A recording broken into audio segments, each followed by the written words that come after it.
السلام علیکم دوستانو، څنګه یې؟ امید لرم چې ښه به د افغانستان د کرکټ مینوال تپوس کوي چې میچ سی صاحب دی او میچ خو خامخا افغانستان د کرکټ مینوال ګوري، خو د باران امکانات ښیي. نو سبا د باران امکانات تقریبا 50-60% دي.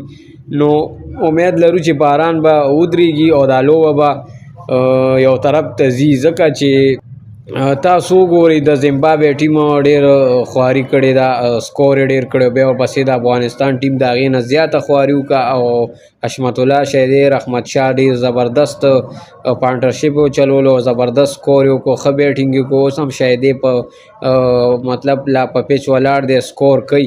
نو لوبه خو روانه ده، 70 سکور پاتې دی، خو خپل نظر پرې ورچوو چې یاره دا سبا باران که پکې راغلو نو لوبه ډرا کېدو طرف ته روانه، ځکه چې اخري ورځ ده.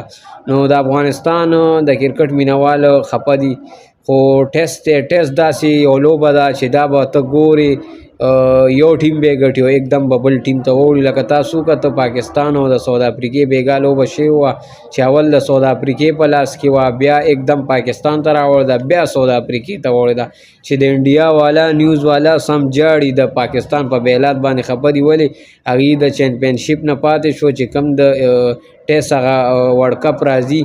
نو په 2025 کې په 4مه دی که په 5مه میچ دی، نو هغې نه بهر شو. نو د انډیا نیوز والا ډېر خفه دي او د انډیا خلک عوام هم ډېر خفه دي، ځکه چې هغې د پاکستان ټیم سپورټ کولو چې د ساوث افریقې نه به لوبه وګټي. نو دوستانو، دغه د افغانستان د کرکټ مینوالو سره مې خبر شیر کول چې سبا په میچ کې باران تقریبا 50% ښیي او اوس لوبه روانه ده. نو چې اوس د افغانستان ټیم ښه کوي، اوس باران نشته پکې، لوبه شیدی لا اوس هم په پیچ ولاړ دی، لکه په ګریس ولاړ دی چې د سره اوس کم کلاړین روزي د ځان دپاره لوبه نه کوي، د ملک دپاره لوبه وکړي او زبردسته لوبه وکړي او بس راږدي پې او دا بونډرۍ نه پې وایي.